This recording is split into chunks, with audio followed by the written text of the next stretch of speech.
प्राचीन काल में तुंगभद्रा नदी के किनारे आत्मदेव नाम के एक धनी कर्मकांडी ब्राह्मण रहते थे। उनकी सुंदर एवं मुखर पत्नी का नाम था धुंधुली। ब्राह्मण देवता को सब सुख था। गांव वाले उनका सम्मान करते थे। पत्नी धुंधुली मुखर होती हुई भी पतिदेव की सेवा करती थी। घर में धन धान्य था, फिर भी आत्मदेव भिक्षावृत्ति से ही जीवन निर्वाह करते थे। उनको बस एक दुख था, उनके कोई संतान नहीं थी। सब सुखों के उपभोग के बाद भी आत्मदेव पुत्र नहीं होने से मन में व्याकुल रहते थे।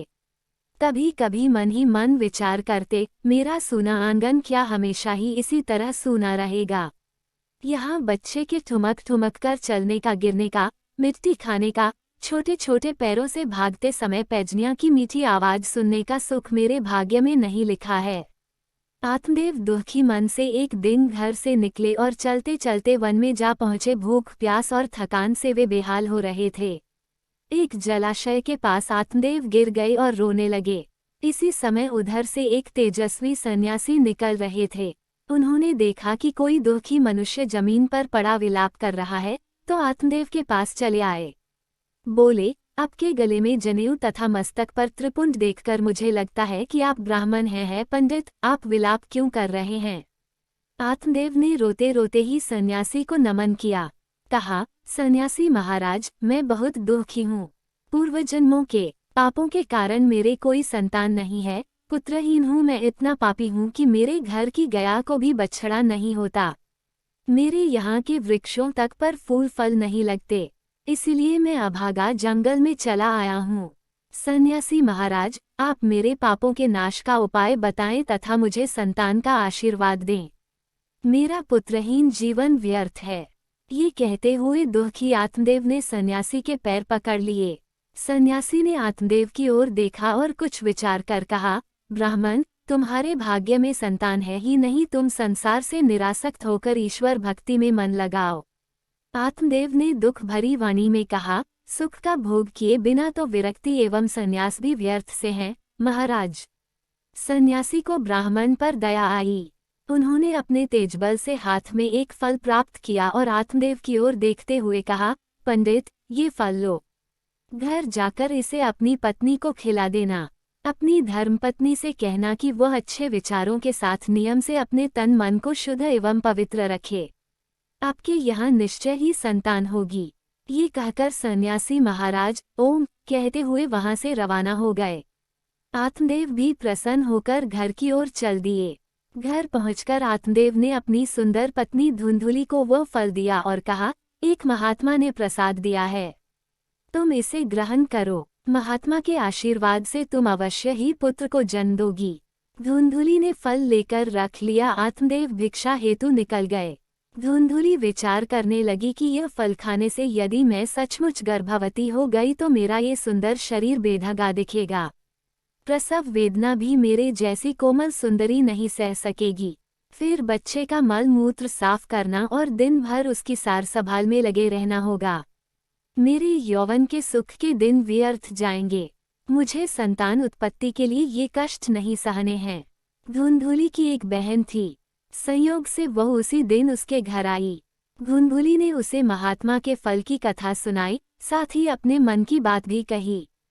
धुंधुली की बहन ने कहा, मुझे गर्भ है, मुझे संतान होगी तो मैं तुम्हें दे दूंगी। उतने समय तक तुम झूठा स्वांग करती रहो कि तुम गर्भवती हो गई हो। तुम मेरे पति को धन दे देना, मेरा पति धन पाकर प्रसन्नता के साथ अपनी संतान तुमको दे देगा। धुंधुली सुनकर खिल उठी। जाते जाते उसकी बहन बोली, महात्मा के फल की परीक्षा भी होनी चाहिए। बहन, तुम ये फल अपनी बांझ गौ को खिला दो। धुंधुली ने फल गौ को खिला दिया और कुछ समय बाद स्वयं गर्भवती स्त्री की तरह रहने लगी। आत्मदेव को बड़ी प्रसन्नता हुई कि उनके घर संतान होगी। एक दिन वो समय भी आ गया। ब्राह्मण के यहाँ पुत्र प्राप्ति की खुशी में उत्सव मनाया गया। आत्मदेव ने पुत्र रत्न की प्राप्ति को महात्मा का आशीर्वाद माना और एक खूब दान दक्षिणा दी। उसी अवसर पर एक चमत्कार हुआ। गौमाता ने भी बालक को जन्म दिया। गाय के गर्भ से जन्मे मानव रूपी बालक को देखकर सभी को आश्चर्य हुआ। उस बालक के कान भर गौ के समान थे। आत्मदेव ने दोनों बच्चों का नामकरण संस्कार किया। धुंधुली के पुत्र का नाम उन्होंने धुंधुकारी रखा तथा गौमाता के मानव देह वाले पुत्र का नाम गोकर्ण रखा। धूलो ने बहाना बनाया कि नवजात शिशु के लिए उसे दूध नहीं उतर रहा है। फिर पति से आग्रह किया कि उसकी बहन के यहाँ भी पुत्र हुआ था, लेकिन उसकी मृत्यु हो गई। धुंधुकारी को दूध पिलाने के लिए उसे ही क्यों न बुला ली। आत्मदेव ने पुत्र वात्सल्य में पत्नी की हर बात मान ली। बालक को दूध पिलाने के लिए उन्होंने अपनी साली को बुला लिया, जो वास्तव में धुंधुकारी की माँ ही थी। दोनों बालक साथ साथ बड़े होने लगे। गोकर्ण तो पंडित के से कर्म करता रहा, जबकि धुंधुकारी बड़ा दुष्ट निकला। उसमें ब्राह्मण सुलभ आचार विचार एवं ज्ञान का कोई संस्कार नहीं था। वह बुरी आदतों में फंस गया। चोरी करना, घरों में आग लगाना, छोटे बच्चों को उठाकर कुएं में फेंक देना, हर समय अपने पास शस्त्र रखना, चांडालों से स्नेह रखना, कुत्तों को साथ लेकर घूमना, यही उसके काम थे। वह भयंकर पापी बन गया। आत्मदेव पुत्र की हरकतों से बहुत परेशान थे। एक दिन पुत्र माता पिता को भी मार पीट कर संपत्ति छीनने लगा तो वे जोर जोर से विलाप करने लगे, इससे तो हम निसंतान ही भले थे। उसी समय वहां गोकर्ण आ गए। उन्होंने पिता को विलाप करते देखा तो कहा, हे देवता, कौन पुत्र, कैसा धन, आप क्यों मोह में पड़े हैं? राजा को भी सुख नहीं है। जो मनुष्य विरक्त भाव से मोह माया को छोड़कर भगवान की भक्ति करता है और दीन दुखियों की सेवा करता है, उसे ही सच्चा सुख मिलता है। अतः आप मोह का त्याग करो और वन में जाकर भगवान की भक्ति करो। आत्मदेव पुत्र गोकर्ण की वाणी से प्रभावित हुए और सब कुछ छोड़कर वन को चल दिए। पिता के जाते ही धुंधुकारी ने माता को बहुत पीटा। बोला, धन कहाँ छिपा रखा है? मुझे सब दे दो, वरना जलती लकड़ी से तेरी खबर लूंगा। धुंधुली ने इस धमकी के डर से कुएं में छलांग लगा दी। माता मर गई तो गोकर्ण तीर्थयात्रा के लिए चले गए। धुंधुकारी अब 4-5 वेश्याओं को लेकर उसी घर में रहने लगा। वेश्याओं को धन दौलत से प्रसन्न रखने के लिए वह अब और बड़े बड़े अपराध करने लगा। लूटमार, चोरी, हिंसा रोज की आदत बन गई। घर में चोरी का बहुत सारा माल देखकर चारों वेश्याओं ने धुंधुकारी को ही मार पीट कर सारा धन छीन लिया। चारों ने मिलकर एक रात धुंधुकारी को बांधकर खूब पिटाई की और गले में रस्सी डालकर फांसी लगा दी, लेकिन वह तब भी नहीं मरा तो चारों ने जलती लकड़ी से पीट पीट कर अंत में उसको मार ही डाला। फिर उसे जमीन में गाड़कर सारा धन समेटा और भाग गई। इस घटना का किसी को पता नहीं चला। अकाल मृत्यु होने से दुराचारी धुंधुकारी प्रेत बन गया। अपने कुकर्मों के कारण वह विकल भटकता रहता। उसको कहीं शांति नहीं मिली। गोकर्ण कुछ दिन बाद लौट आए। रात में वह ब्राह्मण देवता के उसी मकान के आंगन में जाकर सो गए। धुंधुकारी प्रेत ने अपने भाई को देखा तो नाना प्रकार के भयंकर रूप धारण करके भयावनी आवाजें निकालकर वहां उत्पात करने लगा। वो कभी भैंसा तो कभी सुअर के विकट डरावने रूप में दिखाई देने लगा। गोकर्ण ने सोचा कोई दुर्गति को प्राप्त जीव है। उन्होंने धैर्यपूर्वक पूछा, तू कौन है? तेरी ऐसी दशा क्यों हुई? तू भूत प्रेत, पिशाच या राक्षस क्या है?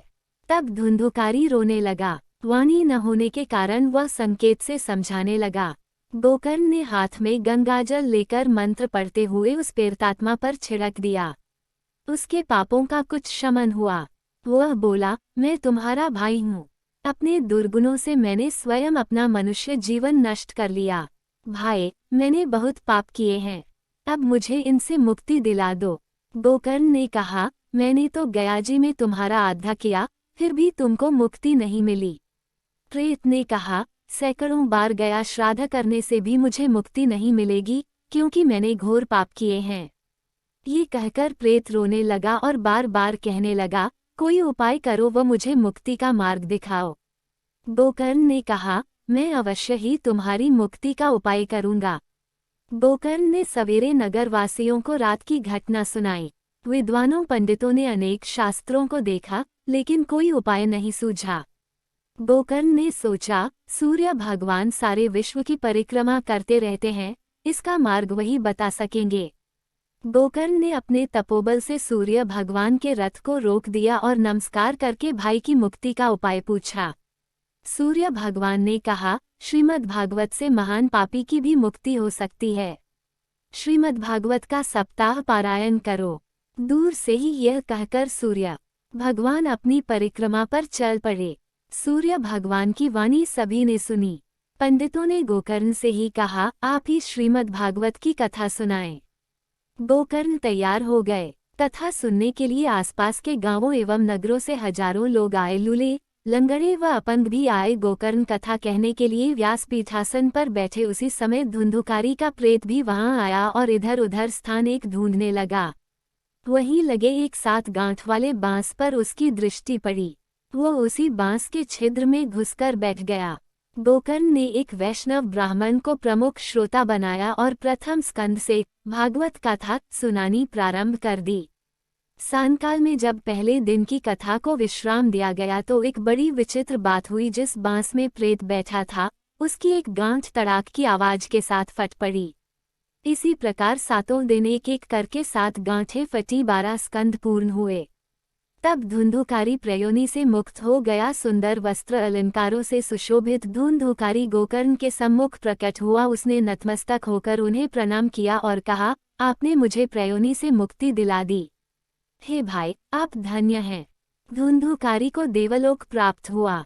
गोकर्ण ने उसके बाद भागवत सप्ताह का अनेक स्थानों पर पारायण किया। अंत में भगवान स्वयं विमान लेकर आए और उन्हें सशरीर गोलोक धाम में ले गए। भागवत सुनने वालों को भी मोक्ष की प्राप्ति हुई।